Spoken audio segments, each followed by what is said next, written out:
নমস্কার নমস্কার ভিউয়ার্স, আমরা এখন যাচ্ছি পেঙ্গম লেক নোবরাবেলি থেকে।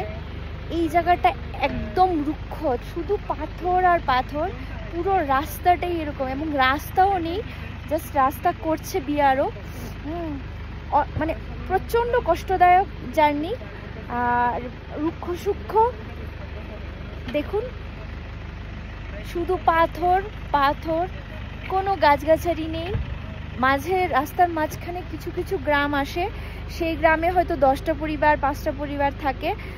সেই গ্রামগুলো কীরকম, বেলির মধ্যে পাহাড়ের বরফ গলে যেখানে এসে যেই সমতল জমিতে জল নদীর মতো হয়, ছোট ছোট পাহাড়ের জল মানে গ্লেসিয়ার্স গলে সেখানেই সম্ভব হয়েছে গাছগাছালি, সেই জায়গায় ছোট ছোট গ্রাম হয়েছে।